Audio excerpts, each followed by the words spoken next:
dans ce nouvel épisode d'On passe à table. Nous sommes dans le quartier du Panier à Marseille et nous allons retrouver Sidi à Lédonné qui va nous faire un tagine revisité sous forme de briques. Aujourd'hui, on est de retour et on va faire une interprétation du tagine au poulet aux olives et au citron confit dans une brique. C'est parti. Allez. En Algérie, on mange beaucoup de briques, on mange beaucoup de tagine aussi. Et aujourd'hui, dans la cuisine, j'ai l'impression de me rapprocher un petit peu de mes origines. Et donc, j'ai voulu interpréter le tagine, mais d'une manière plus apéritive et un petit peu plus festive, tout en restant dans les racines. D'autant plus qu'aujourd'hui, c'est l'Aïd. Exactement. Aïd Mabrouk. Aïd Mabrouk. Donc, on va commencer par préparer la garniture. Exactement. On va faire ça en 3 étapes. Donc, en premier, on va préparer la farce qui va nous servir à faire la brique. Et une fois qu'on aura fait ça, on va rouler nos briques, comme ça on pourra voir comment on fait. Et dernière étape, on va les passer en cuisson. Donc on commence par dénerver le poulet. Il y a des petites parties qui sont au milieu, donc on fait en sorte de tout enlever pour garder que la partie tendre en fait. Donc deuxième chose, on va venir lever les zestes du citron confit pour garder que la peau. Donc, je coupe les extrémités. Ensuite, je le coupe en deux, puis encore en deux. Là, je vais venir passer finement pour récupérer que la peau. Une fois que la peau elle est levée, on va la couper comme ça. Et donc je prends une poignée des zestes de citron et puis je vais les couper finement, comme une petite brunoise.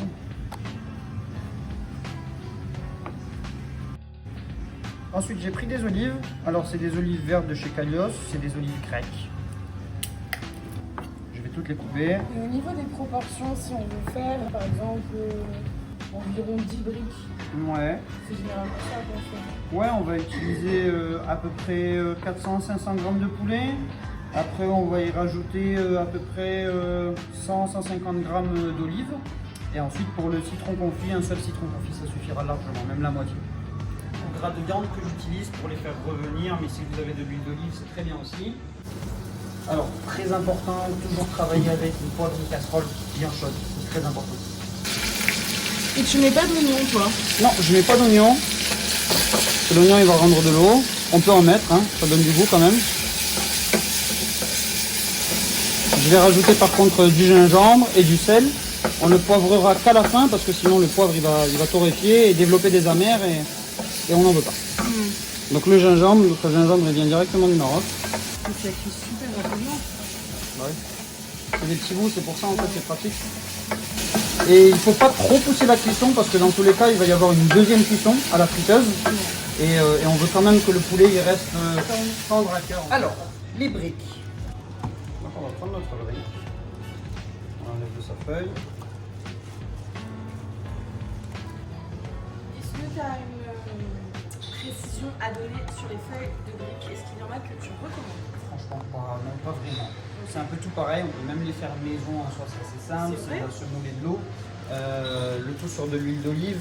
Après, voilà, moi j'utilise ça, c'est ce qui se fait traditionnellement dans le commerce, c'est pas cher, donc largement faisable à la maison. Et voilà. Ok. On la coupe en deux, au milieu. On va plier notre brique comme ça sur elle-même. On a un petit coup de main là, toc toc, on appuie un petit peu. Et là, on a l'endroit pour mettre notre farce. Donc on récupère notre farce. Alors faites attention, que ce soit pas trop chaud. Il ne faut pas en mettre trop. N'oubliez pas de mettre des olives, du citron, voilà, que ça prenne du goût. Et ensuite on va plier. Alors c'est là que les gens... Alors, vous allez voir, c'est très simple. C'est à la fin que les personnes galèrent. On plie une fois comme ça, donc elle revient, elle est toute droite. Ensuite, on va replier de la même manière, encore une fois. Donc ici c'est droit. Ensuite, on refait pareil. Ici c'est droit. Et ensuite, on refait pareil. Ici c'est encore droit. Et là on a un petit bout de feuille qui reste. On va juste, hop là, Le faire rentrer l'insérer à l'intérieur. Tout gentiment, tout calmement. On fait en sorte de bien finir. Tada! On a fait une brique. Et donc maintenant que tout ça est fait, on va passer à la cuisson. À la cuisson, voilà, tout simplement. On va les mettre à frire. Une Allez, cuisson à la retourner friteuse. derrière. L'huile à 180-190. Chez vous, si vous n'avez pas de friteuse, bah, vous mettez juste l'huile à chauffer sur le feu. Et puis quand vous sentez que c'est bien chaud, il y a des petites bulles qui remontent, vous pouvez y aller. Voilà. Et donc on les fait cuire jusqu'à obtenir une couleur dorée. Ouais, exactement. Bien marron, bien joli, bien coloré, bien cuite. Donc on a une jolie couleur, il ne faut pas trop la pousser parce que à la friture ça continue toujours de cuire un petit peu. On les a sortis de la friteuse, on a une jolie couleur un peu brune, bien dorée. On va les éponger avec du sopalin et on va les saler et puis ensuite on va les manger. Un peu de sel fin.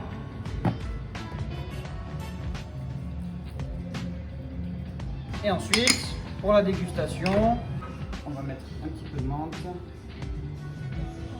un petit peu de coriandre.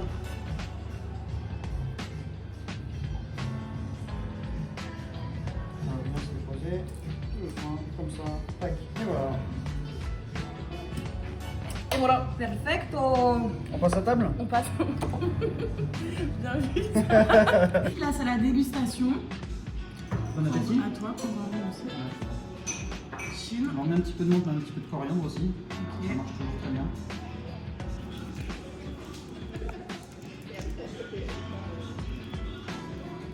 C'est un délice. Ça te Merci plaît? beaucoup. Merci beaucoup, Sylvie. Mais de rien, ça t'a plu?